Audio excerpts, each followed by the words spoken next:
My roommate kept eating my meal prep food after I asked her to stop. And when I finally started locking my food up, she got mad at me for making the apartment uncomfortable. My roommate and I have always kept things pretty separate. We split the rent and utilities, but we buy our own groceries. I have my shelf in the fridge, she has hers, and we each have our own pantry space. I'm also pretty strict about meal prepping because I'm on a budget. Every Sunday I'll cook a few meals for the week, portion everything out, and put the containers in the fridge. Nothing fancy. Usually chicken, rice, vegetables, pasta, stuff like that. Then one Monday I went to grab one of my containers for lunch. It was gone. I asked my roommate, "Did you move my chicken and rice?" She looked at me and said, "Oh, I ate it." I thought maybe she was going to apologize, but she just shrugged. I was hungry and I didn't have anything.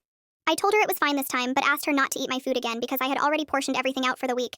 She said, "Yeah, of course, sorry." So I let it go. A few days later, another container disappeared. This time it was my pasta. I asked her about it.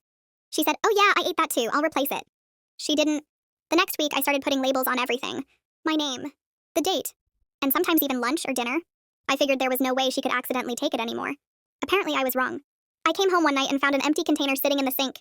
I looked at the label, dinner and do not eat. I walked into the living room. "Did you eat my dinner?" She looked up from her phone. "Yeah." "Why?"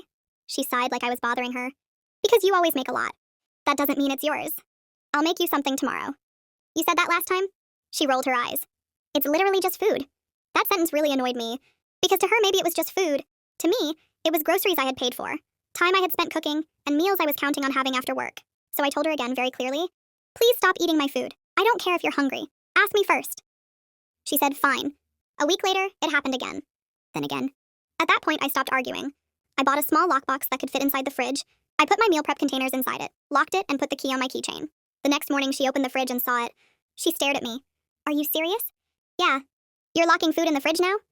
"My food, yeah." She laughed. "Wow, that's actually insane. You've eaten my food after I asked you not to several times. So now you're treating me like a thief?" "I didn't say that." "You don't have to." She told me I was making our apartment uncomfortable, and that I should have just talked to her instead of doing something passive-aggressive. I just looked at her. "I did talk to you." She didn't have much to say to that. After that, I stopped meal prepping extra portions. I only made exactly what I needed and kept a few cheap frozen meals for emergencies. A few days later, she finally went grocery shopping. That night, she asked, "Do you have anything I can eat?" I pointed at the lockbox. "Nope, that's mine." She just stared at me. The lockbox stayed, and she never touched my food again.